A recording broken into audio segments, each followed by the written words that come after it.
Welcome everyone. Thank you so much for coming on a Friday. We know how busy the campus is. My name is Lisbeth Gant-Britton, as you know, and I'm here to celebrate the first day of Black History Month and also the publication of my new book, Holt, African American History. And hopefully Esalen Bookstore will be here in a little while with some copies, in case anyone would like one.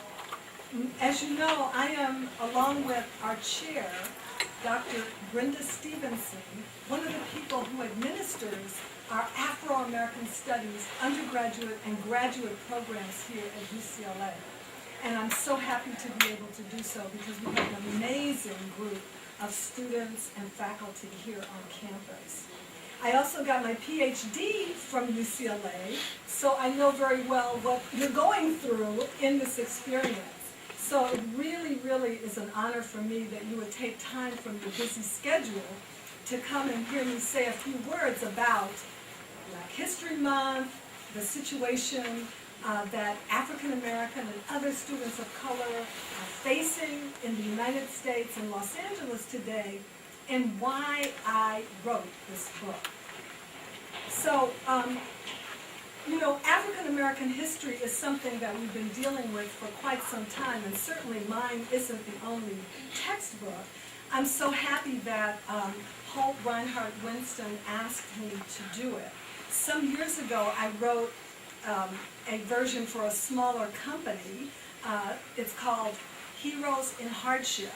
And one of the senior editors at Holt had read the book, and so when they had the opportunity to look for a text to add to their U.S. history series, they contacted me because they liked what I had done before. So one of the things that this book does, unlike the history books that I had when I was in high school, which put everybody to sleep immediately, we used to call them the sleeping pills. This one is kind of the new approach. It's got lots of pictures, it's got a web page, it's got color, you know, just for the visually oriented students today. It's got exercises, it's got projects, and so forth. So hopefully, nobody's going to be able to fall asleep when they read it. That's the idea. And I was thinking this morning that Carter G. Woodson is probably smiling down on us. For those of you who don't remember, in 1915, he was one of the first African Americans to get a PhD from Harvard. And in 1926, he had the audacity to declare that there should be a Negro History Week. Of course, that's what we called ourselves in those days, Negro. And people were saying, a whole week?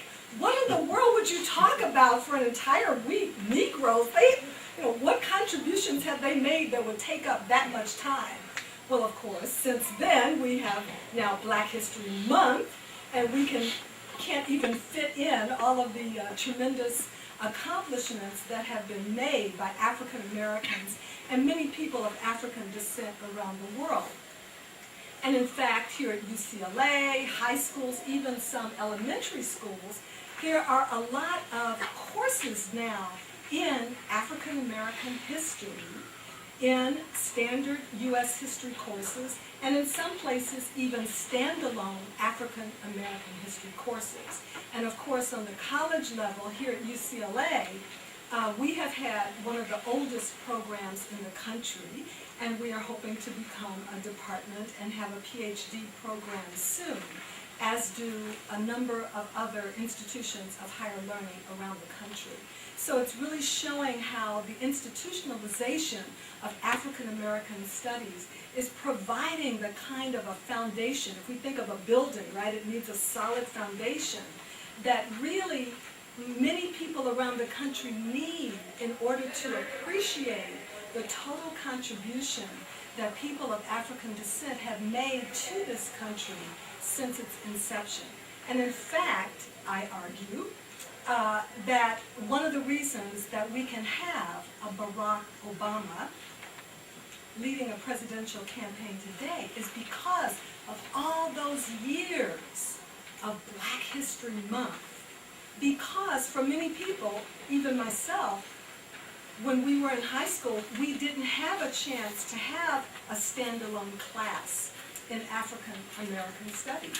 And so many times Black History Month, for a lot of people, not just African Americans, but whites, Asians, Native Americans, Latinos, this has been their only way to really learn about tremendous contributions.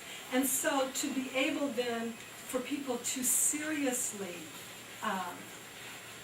campaign for and take Barack Obama's campaign seriously is something that has had to have had a very strong foundation over many years. So even though I and others think that we don't really need a separate month, that it is a good thing that African American history is taught throughout the year and in as many schools as possible. In fact, I was told that Philadelphia is the first school system now in which all students have to take a high school course in African American history. So that is a move that is also beginning to take place. Now, of course, we've got a lot of positive things happening, and at the same time, we have a lot of challenges.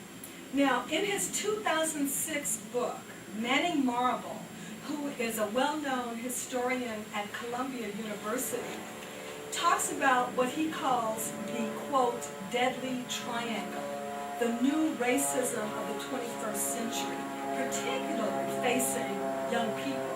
And he points to three things. One, mass unemployment. Two, mass incarceration. And three, a resulting mass disenfranchisement.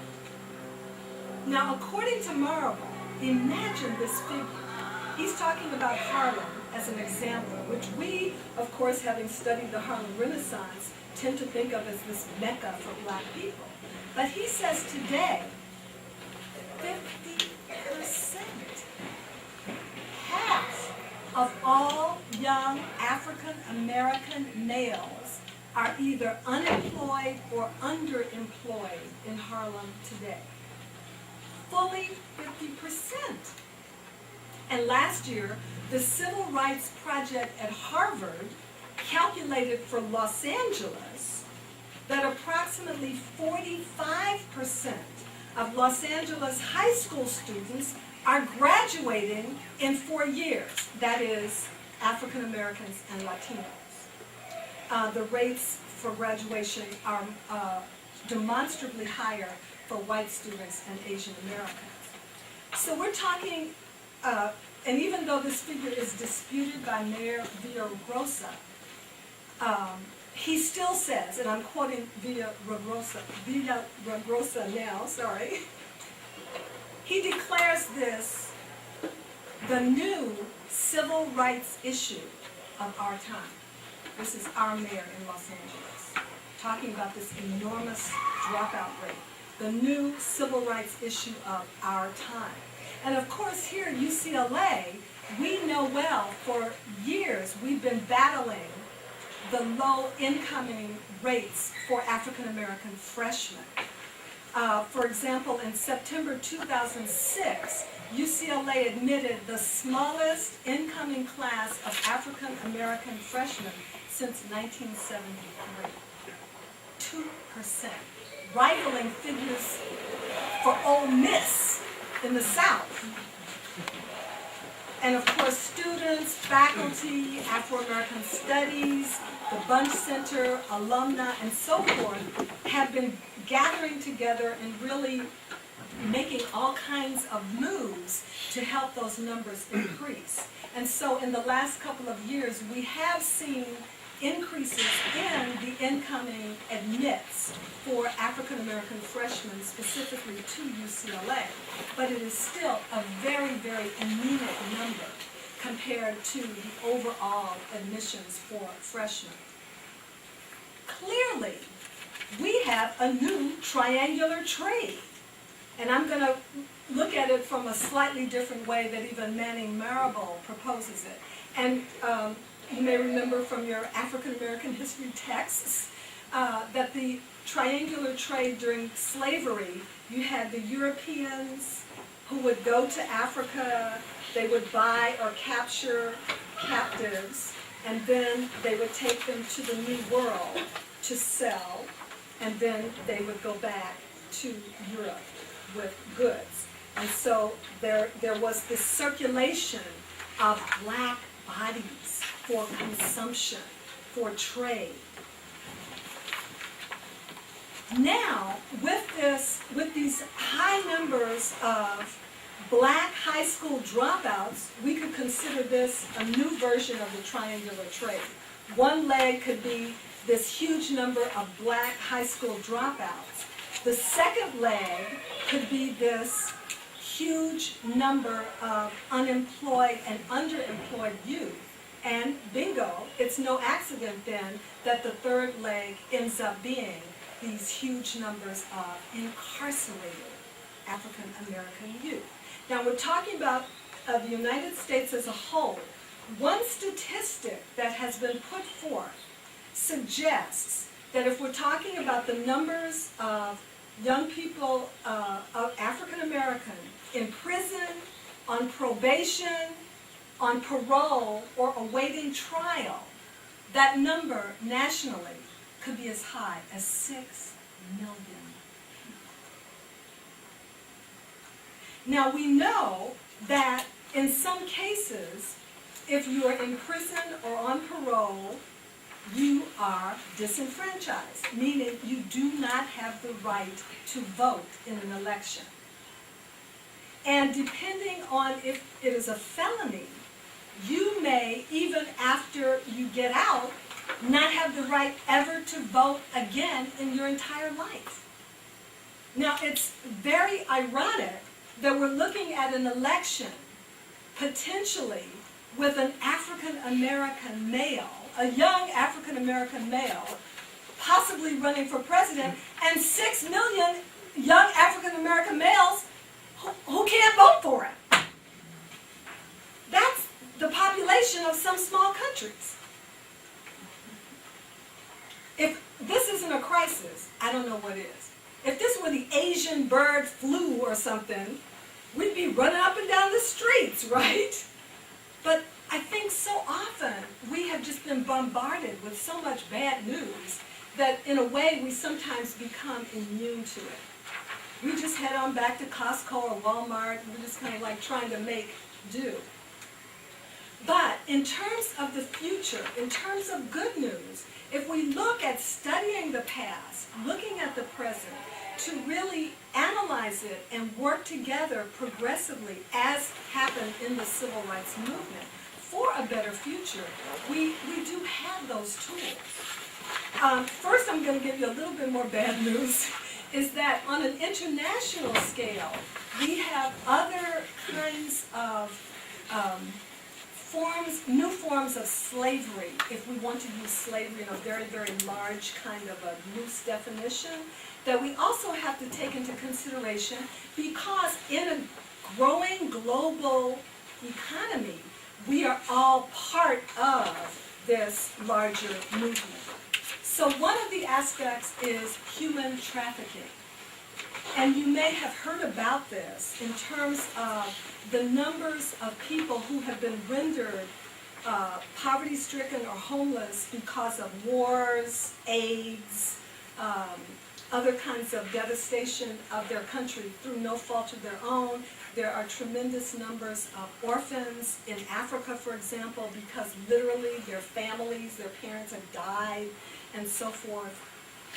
So it leaves these young people open to this human trafficking. In some cases, they are told that they can go to another country, obtain employment, find a better standard of living, and so forth, only to find out when they go to this other country, it could be Europe, it could be the United States, even Los Angeles, we have certified accounts of people, women, for example, domestics in Los Angeles who have been held against their will and who are working virtually in slavery, not to mention the sweatshops and so forth. And actually, if we look at sheer numbers, talking about this whole idea of human trafficking, we have more people in slavery than we did during the so-called historical slavery period.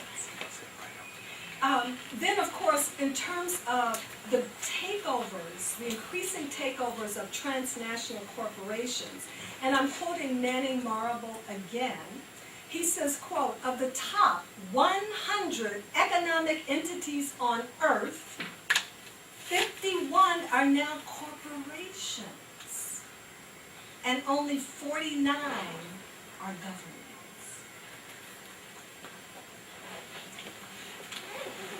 One example of what's happening is that these transnational corporations are using us, the intellectuals. They're giving us grants and so forth, and we think we're doing this great research. And we're going to other countries, and they're asking us to get samples of things like their natural resources, plants, minerals, and so forth, but even samples of people, even human tissue. So once again, black and brown bodies are back on the market. In this case, examples like the Human Genome Project. DNA samples are being taken from people who do not fully understand the implications of what is being asked of them. Or even if they do, they're starving, they're hungry. They need the money. And so they're willing, or not really willing, but feel that they have no choice, but to enter into negotiations that are completely one-sided.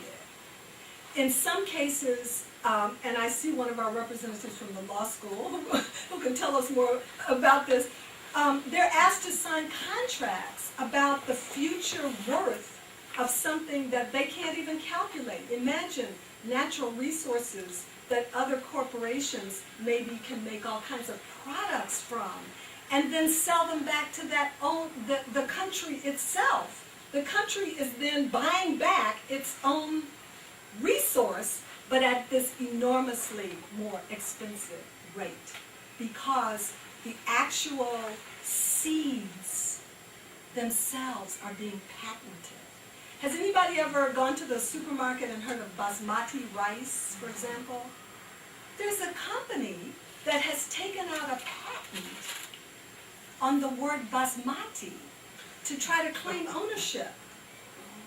Now, we've got farmers who've been farming their own little farms for centuries, for generations, only to be told they can no longer produce their own seed and sell it, and sell the product on the market. They have to now buy their seed from this company, whether they can afford it or not. The Human Genome Project is trying to map, right, all of the humans around the world, but we do not know the potential other uses by corporations of that information. For example, there are some human rights groups like the ACLU who argue that insurance companies could use this information to deny people the right to be insured by claiming that they have a pre-existing condition because their family is genetically predisposed to something. Now, you may not have the illness, but they will have this chart claiming that somehow your family is predisposed to it. And it hits home, too, because do we know what happens to the blood and tissue samples that our own doctors take when we go to the doctor? They're sent to the lab, right? But they always take a little extra, right? And they tell you, well, we need some extra in case they screw up or whatever. Do we know what the lab does with that extra material? Our bodies, our tissue, our blood? No. Theoretically, it is supposed to be destroyed. However, we have accounts, information. There's a wonderful website called Who Owns Your Body? And they have documented, I'll just give you quickly 2 accounts. One government researcher paid by the government to do this research. The U.S. government spent $6.4 million to collect samples for a particular study. After 3 years, they found out that this researcher was also in a secret agreement with Pfizer, the Pfizer Corporation, and was secretly selling Pfizer the thousands of these tissue samples. In another case, a professor at a university had asked his subjects, they'd signed a waiver saying that they had the right to get out of the clinical trial if they wanted to, only to find out that his university said that no, it owned the tissue samples, not the researcher, not the doctor on the campus. And in spite of the fact, and he took them to court, and in spite of the fact that the people had signed saying that they could take back their tissues or get out of the trial at any time, the court said it was those documents were inconsequential. And in fact, the university could do anything they wanted with the samples, even if the person wanted them back.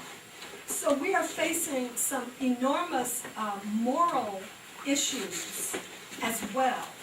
And so one of the things that we can think about is how to form a new kind of moral economy.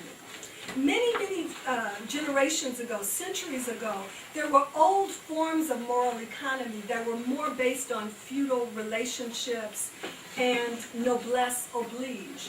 But at least there was a kind of a structure in which if a person was granted a certain kind of privilege in society, there was a certain badge of honor that went with it in terms of fulfilling obligations. As we know now, even in terms of governments, presidents, and so forth, this idea of not having to tell the truth if it's inconvenient has become epidemic. And so even people who are hired to perform a duty or who are voted into office may in fact not carry out their moral obligation because the market economy has taken such a strong hold. The idea that anything goes for profit. So one of the things that we can begin to think about in terms of good news is how to regenerate the kinds of civil rights activities that we study in African American history. And those were important alliances because in the civil rights movement, it was not just African Americans. There were progressive whites, there were Jewish people, there were Latinos, there were Native Americans, always working together. So once again, we can put those kind of coalitions together. I remember when I was in school, Jesse Jackson was the kind of, the Barack Obama of that time. And so even as young consumers, we boycotted companies. I remember we boycotted the A&P food stores, and they were forced to start hiring black people. Well, today we're looking at institution building, not just trying to get jobs, but even so, corporations like Nike or maybe Bill and Melinda Gates, think about all of the power that students have buying all those shoes and clothes and iPods and so forth, putting that consumer power in a market economy to work to force more of a relationship again to a moral economy, defining what that would be, how to hold people accountable. And I think that's going back once again to Barack Obama, is what people have been saying about the debates, that they had some sort of a feeling that he was trying to strike this sort of moral tenor. And I'm not promoting him as a candidate, I'm just using that as an example. But we know that we have a lot of people, African Americans, who are working at very high levels in major corporations. Carla Harris at Morgan Stanley, William Lewis at Lazar Frere. Those are two investment corporations. Raymond McGuire at Citigroup, Richard Parsons at Time Warner. But again, they are often following this model of the market economy. And in terms of cooperative alliances, it generally does not provide for that kind of a structure. So even electing another president, as exceptional as that person might be, does not mean that we can't and shouldn't and must gather together in terms of collectives to make sure, in fact, that these things, these new institutions can actually take place. One quick example, in the Asian community, in terms of education, they have something called Saturday schools, which you may be familiar with. And people, families volunteer to help students learn on that extra day. So there is certainly no reason why we could not form, on an educational basis, alliances such as that to help train young people about institution building, because sitting in a classroom is not sufficient. I own a home today because two friends of mine, two African American males who knew about real estate, took time from their busy schedule on the weekend to train me. They had to go out and help me learn how to do it. It wasn't enough just to kind of give me a couple of tips.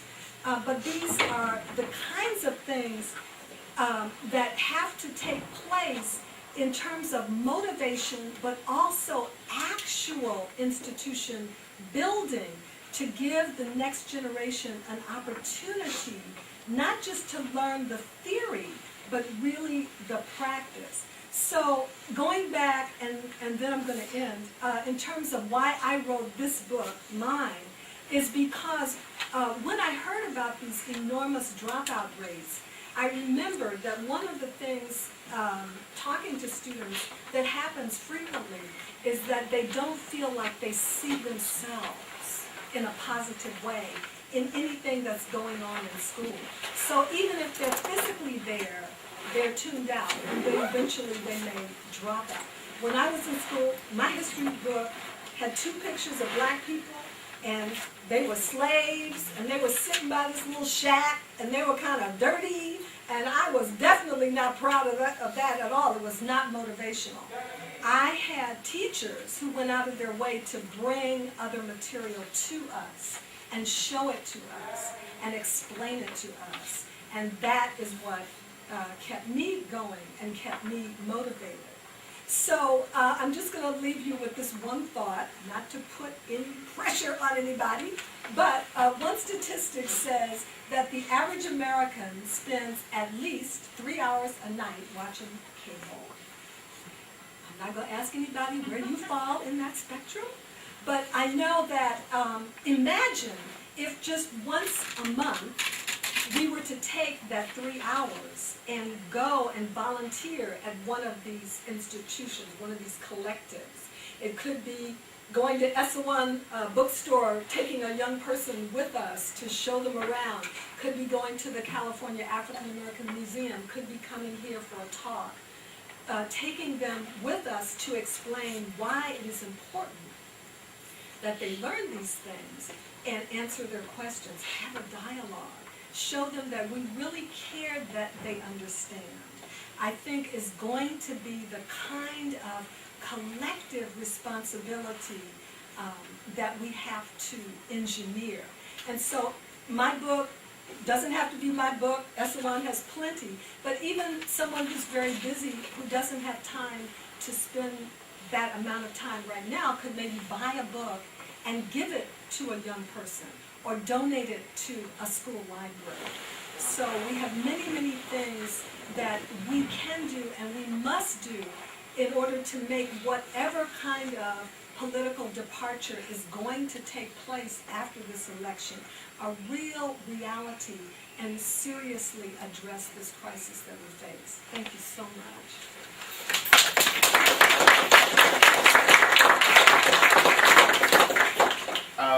Lisbeth, thank you for your talk. One of the things as we kick off Black History Month, and if you could tie this in directly with how your book is laid out and formatted, you gave some wonderful suggestions as to how to work in the community utilizing your book. But say, because we here at the Bunche Center celebrate Black History Month every month, Right. and with our research and lectures and seminars and so on. But how can your book be utilized, and if you can just go through the book a little bit and maybe give an example, of here on campus, how groups can come together either with student organizations or maybe some members of the community within dorms, even staffers, to help educate those who may not know as much about Black history. Oh, sure, that's a great idea. Basically, and it's laid out on the back, you can take a look. Each chapter is, each chapter covers a particular period, starting in Africa and then moving into the New World, and then looking at major issues in terms of the development of the United States, up to and including modern issues of the 21st century. And so three things can happen. One is we can brush up on information that we may have forgotten by dialoguing with colleagues or students. And that could take place here in the Library Media Center with the help of our librarian, Delana Hunter. It could take place in student workshops that we create. For example, when I was a PhD student, we created our own work group. There were 4 of us who would meet once a week to go over information and issues from class, and then look back at what we needed to pull from historical information to really give us that contextualization that was needed to really analyze the material. I'll give a quick example. One of our students who just successfully graduated from our MA-JD program, which is a master's and then they go on to finish at the law school, was talking about how important that African American contextualization was for him in his law class. The students in the law class were studying a case in which a white homeowner shot 3 people who he said were possibly, he thought, going to break into his house and harm his family. He got off. They were dead. He killed them. He admitted it, but he got off. Now, when our student, who happened to be African American, who was the only African American in the class, raised his hand, he said to the professor, "Don't you think there's a few other issues that need to be discussed?" And the professor said, "Like what?" And the student said, "Like race." And the professor said, "Huh?" And the student said, "What was the race of the person who got off?" And the professor said, "Oh, now that you mention it, he was Caucasian." And the student said, "Uh-huh." And he said, "What was the race of the intruders?" "They were black." And so the student looked at the professor and said, "Do you think this is important to discuss in this class?" And then he asked the professor, "What would have happened? What do you think the jury would have done if the intruders had been Caucasian and the homeowner, who felt equally threatened, were an African American male? Would he have gotten off?" And the professor said, "Oh, good question. Now this is a law class. This is not somebody just walking in off the street. This is a professor paid to teach law, and he was not even going to bring this up. But the student who had studied on his own had to bring it into the conversation. Not only was the student able to carry on this discussion, but of course all the other students in the class got the benefit of that dialogue. So we never know in terms of educating ourselves. And remember, as African Americans during the slave trade, we always knew we had to educate ourselves, right? Frederick Douglass had to trick the little white boy that he worked for into teaching him how to read. He would carry his books to school because, of course, Frederick Douglass as a slave wasn't allowed to go in the classroom. And then after school, he would tell the little white boy, "I bet you don't remember what you learned in class." And the little white boy said, I do. And then he would tell Frederick, and that's how Frederick had to memorize. Frederick Douglass taught himself how to read, then founded his own newspaper. So this is the legacy. This is the reminder, not only in terms of information, but inspiration, that we have when we take time to study African American history. We should at least be able to create as many or more institutions. I think I'm at least twice as old as most of the people in the audience. So I also had history lessons in school that were very minimal when it came to African American contributions. To the extent we discussed it would have been around the Civil War era. In the flyer that I saw on this talk, I was particularly interested in this line that talked about how your book covers African American contributions from the moment the country begins, which the typical narrative, it's founded by white people and, George Washington, white hair, white skin, white everything. Can you give us some examples of that? Oh, sure. One of the reasons why I like to start with Africa when I teach African American history and in terms of this book is because I know that still a lot of students of color think that African Americans equal slavery. And they're actually sometimes, like I was, ashamed to study African American history because it seems like it's this negative experience. So by contextualizing it in a more appropriately broad context and looking at the amazing accomplishments of many African civilizations, and of course I can't go into it very extensively in the book, but just to even suggest some of those accomplishments puts into perspective what was really going on. For example, in the what we think of as the slave trade, these were people like Oladu Equiano, who fortunately was able to write his narrative and explain about his background. He said, I was born in what we now call Nigeria, from nobility. I was in the upper class. My father was responsible for administration of our society. And I was being trained as an administrator myself. We know that there were many skilled craftsmen who were captured. It would be like we're sitting here right now. Somebody walks in the door and just takes us away. These were people who had a tremendous foundation in many cases and were very well respected. They just happened to be in the wrong place at the wrong time. One quick example that I'll give, which my students are often kind of flabbergasted.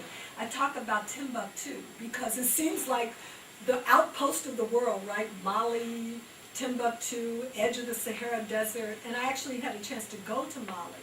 And I say to them, now, we have this whole thing about education being white, right? And the kids who are trying to learn are called, you want to be white. And it's actually a big handicap in school sometimes, even college, where students don't want to appear to be too scholarly. They're going to get talked about by their friends. So, flash back to the 12th century in Timbuktu. 12th century. The University of Timbuktu at the Great Mosque in Sankore was at its height. Now, this university still exists. First of all, so one of the oldest universities in the world is in Africa. First of all. Secondly, at its height in the 12th century, there were 25,000 students. We got 40,000 at UCLA today. That's a lot of students. And somebody's going to say that education is white. I'm going to say, I don't think so. If I can't claim that, I don't know who can. And Timbuktu as a whole, as a city, guess what was one of their main products that they sold? Books. People came from as far away as Baghdad in present-day Iraq to study at the university. It was Islamic law was one of their specialties, and the books that were written were considered definitive.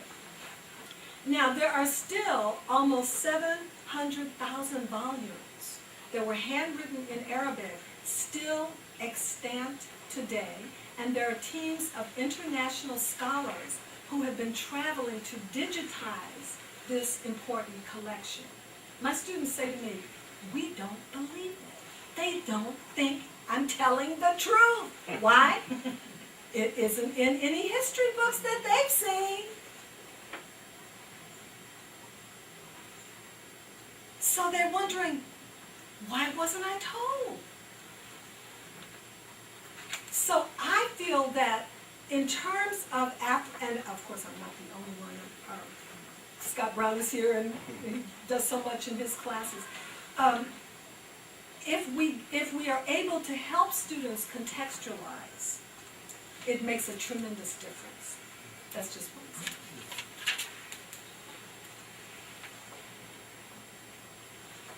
Okay, if there are no more questions, we'd like to give Lisbeth a hand.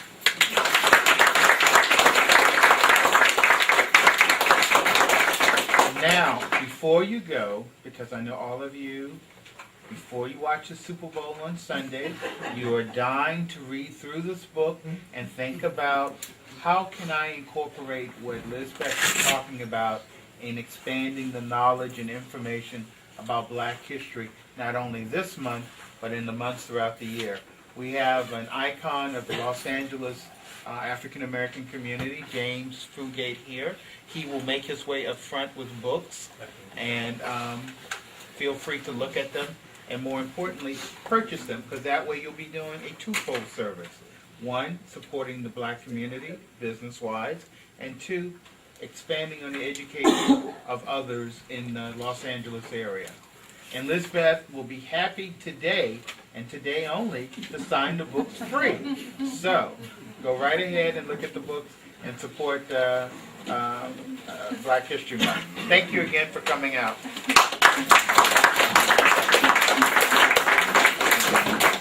Cut it and then just take it back.